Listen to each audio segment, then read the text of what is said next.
How's it going there, everyone? It's Mr. Zen over here with a brand new Bleach discussion, folks. And for today's segment, I'm going to be talking about Bleach chapter 682, folks. Yes, folks. In this chapter, we finally get someone who is actually going to be worth the watch in this whole entire series. We finally get to see someone who we haven't seen since the Soul Society arc. I should say the fake Kuda Town arc. But yes, folks, Aizen now finally joins the battle. Yes, I am so excited to see Aizen fight. Since we haven't even seen him fight no one else except Ichigo or Gin. You know, we finally get to see some villain that it might actually look like a very fair match in itself. And that's what I'm excited about this chapter, because they actually tease us in the beginning of the chapter. In the beginning of the chapter, we actually get Aizen right there, just sitting down nonchalantly, half his eye covered. You know, he's strapped onto the chair. You know, chair-sama Aizen. You know how he is. And ywach comes in. He's like, "Oh, you're a sight for sore eyes. Well, look who it is." And I'm here thinking, like, wait a minute, is it who I think he really is talking to? And then next, you know, next couple panels, it's freaking Aizen. Yes, folks. And then every viewer is just gonna be I'm pretty sure none of the viewers have anticipated. It was pretty random how Giriko kind of threw this fight in. I'm not gonna lie to you guys, it's pretty random because we're nearing the end of the series, and that's how you know that literally there's nothing gonna be else after this fight. It's Aizen. I mean, come on, this guy's like one of the biggest trump cards that Giriko has. I mean, come on, look at his ability. His ability is complete hypnosis. Maybe that's what I'm thinking, like, this whole entire fight, maybe this is going to put ywach under a complete hypnosis. We don't know that. We don't know for sure. But I am really anticipated to see frickin' Aizen fight, folks, as he is pretty powerful himself. But that's not that what else happened in this entire chapter. There was actually plenty more that actually has happened. In the later part of the chapter, we actually get to see, what's his name, Ryukin and frickin' Ishin. Yes, folks, they finally popped out, but in the most unpleasant manner, folks. I mean, come on, they could have done something a little bit better, but I'm guessing Giriko doesn't have enough time to put these two characters in the story. It's also he's trying to quickly finish this.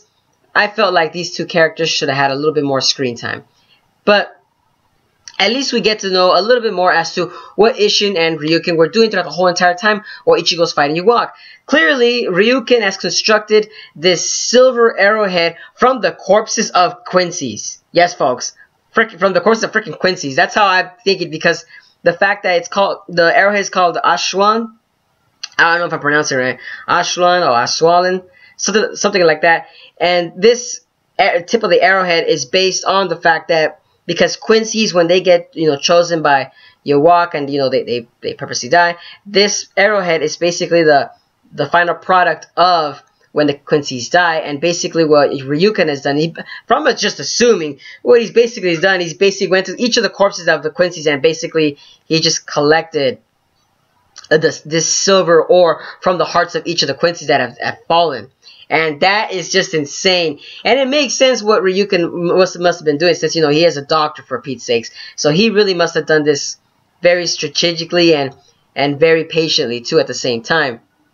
But still, you know, I kind of wish for Ryukin to have a little bit more lines to say, because he gave this silver arrowhead to Uryu. So now it clearly goes along the line that, yes, folks, Uryu really is. I feel like Uryu really is going to be the hero of this whole entire arc itself. Uryu seriously seems to be showcasing and being foreshadowed as being the final hero. Not Ichigo in a sense. Because even Ryukin even stated himself, you should be the one to take down ywach, not me. And I'm here thinking, like, holy snap, his son has a destiny now. Interesting. Uryu is now becoming a very interesting character. Like I said, folks, lately throughout these couple of chapters, freaking Uryu is outshining Ichigo. Actually, a majority of the characters themselves are outshining freaking Ichigo himself. Ichigo seems like he seems like a secondary character to me now. He does not feel like a main character anymore. Like, Giriko is literally outshining all his side characters and making them way better than they personally were before, to be honest. And that's what I'm kind of liking about what Giriko is doing to the side characters. Ichigo, that's alright, you know. I can understand that Ichigo has done his fair part throughout each and every freaking arcs in themselves. But I'm loving the fact that he's actually taking a twist and turn and making other characters, grow more for themselves and actually become part of the story overall. That's what I'm personally liking about this whole entire arc itself. There's some other qualities that are coming out, but in its sense, I'm liking how the characters are being portrayed in each of this little mini arcs that is coming out. But let's not digress away from this. Yes, folks. Now, with that, keep in mind, Uryu also, his antithesis also could work. So let's say that Uryu is damaged beyond repair, or close to beyond repair, you could say. He still has the antithesis in order to take down ywach. So like I said, folks, Uryu has a lot of qualities now in order to take down ywach himself. And that is amazing in its sense. So, rooting for you, Uryu, my boy. Rooting for you right over here. But continuing on, we now see, and we actually get to see now, Ichigo and Renji were walking down the Senkaimon. They were just trying to head towards ywach himself. And then we actually get a little more pep talk out of Renji to Ichigo. Because Ichigo, like I said, he's kind of like faltering from becoming the hero these days. It's just dropping down. His character, his progression is kind of dropping down. So maybe he might portray that. Maybe he might die from this fight himself. I'm not too sure myself either. But it feels like he might possibly die. Like, to be honest, just look at his character progression. He's not progressing. I mean, for Pete's sakes. He is getting helped by Renji himself, and Renji is giving a pep talk. He smacked him around a little bit, and he's just saying, "Come on, Ichigo, wake up. This is not the time to act like this. Come on, And even Renji kind of shows a little, I would say, a little deep story in itself as to why Ichigo is very important to Renji now, because Ichigo is, how do I say, he's the central figure and the key point to how everyone is connected and how he helped rekindle the friendship between Rukia and Renji. Now that was pretty sweet in a sense when I read that little part. It was very touching in itself, because it's kind of true. The backstory between Renji and Rukia was pretty, like, I would say, the stereotypical friendship. As time goes on, people's friendship just, they just dwindle away. People have their own lives to do. And Ichigo kind of rekindled that friendship back again because they have something to connect to. It feels like kind of like a lover's quarrel kind of thing going on right there, because it feels like I feel like Renji is like in love with Rukia right there. That's what I kind of personally felt like, and Renji is kind of congratulating Ichigo, like, thank you for bringing Rukia back into my life. That's what I'm kind of thanking you for. It's kind of funny in a sense right there, but that's Renji for you guys. But later on, as the chapter keeps progressing, we actually then get to see freaking Ichigo and Renji finally make it out of the Senkaimon and actually finally attack ywach in itself in a surprise attack. But of course, ywach seeing having the almighty power, seeing all the futures in itself, yada yada yada yada, all that kind of stuff. He actually blocks Ichigo and Renji's attack, but he actually breaks Ichigo's sword again, and that's what I'm like. You're thinking like, Giriko, come on, man, don't be doing that to Ichigo, man. He's a broken character already. We get it. I understand Ichigo's a broken character. Come on. But don't break his sword again. At least give him a fighting chance, for Pete's sake. But man, that little scene was hilarious. The sword wasn't completely as broken as we might have thought it might have been. It's shattered, yes, but not split in half. So it's still intact. So maybe Ichigo can still do his Getsuga Tensho or use his final Getsuga Tensho, or something along the line of that.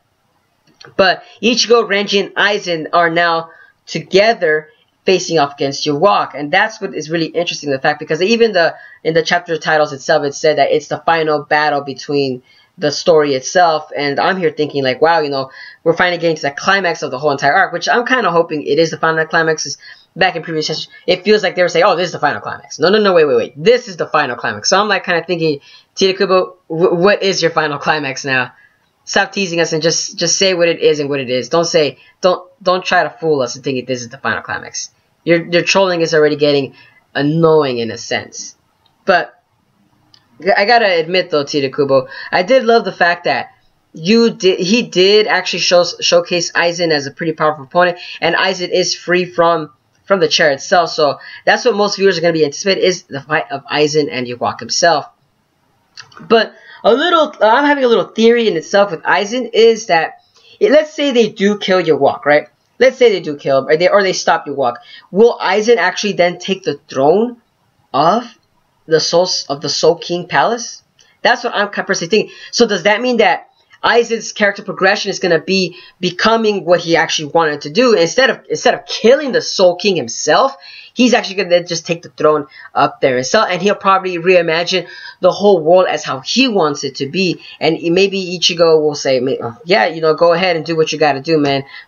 No one's going to go up to the task. Or maybe Ichigo himself might be the Soul King himself, guys, in a self-sacrifice. You know, because there has to be somebody up there controlling all the rules and regulations. Maybe that's why Ichigo's character progression is kind of faltering. But then again, I personally would love to see Aizen in the Soul King's throne itself, because I want to see what Aizen wants to see the world how it should be.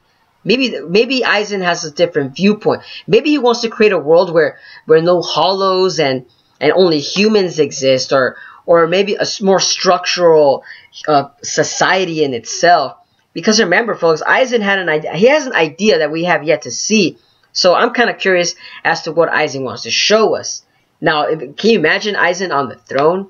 That would be really amazing. In my sense, I personally would be I would be really anticipated to see what Aizen has to offer on the table. And maybe he might create a new parallel world where everything started all over. He's going to restart life again. You know, there are infinite possibilities as to what Aizen can do. I mean, it's not going to be like Naruto and he's going to try to create an infinite Tsukunoi, or whatever, how you pronounce it. He's not going to create something like that. That just seems outrageous to me, because that's not really a perfect world, as you can say. I don't see Aizen creating something like that. That's just too far-fetched. You know, maybe Aizen will probably create a new structural world in itself. That's what I'm thinking with Aizen. Because remember, Aizen, he's a very meticulous kind of guy, and he actually plans out ahead of things. So remember, Aizen is someone to be feared too, because he has genius intellect in itself. But like I said, folks, that's it for today's segment, folks. That's all what I have too, to be honest. I'm just really excited for Aizen himself fighting against ywach. Let me know down in the comments what you guys think about what's going to happen in the next couple chapters with Aizen against ywach. What do you guys think about Ichigo's character progression? What do you guys think about Aizen's character progression? What do you guys think? Is any of these characters going to die? Do you guys think Aizen's going to die, or do you guys think Ichigo's going to die against the fight against ywach? Do you guys think that they're going to do you guys think that Giriko is going to come out in the later chapters itself? Because remember, Giriko has yet to show himself as a Fullbringer and maybe trap all these characters in the flames of time. Maybe all these three characters will die together in order to preserve society as how it is. I mean, they're destroying all the strongest war generals in order to keep the balance of everybody, you know, being in the same strength level. You know, there are infinite possibilities and theories that are out there. But these are my speculations, folks. But I want to hear your thoughts, folks. What do you guys think about the next coming chapters? Let me know down in the comments below. But hey, as always, guys, have a wonderful day. But this is Mr. Zen, signing out.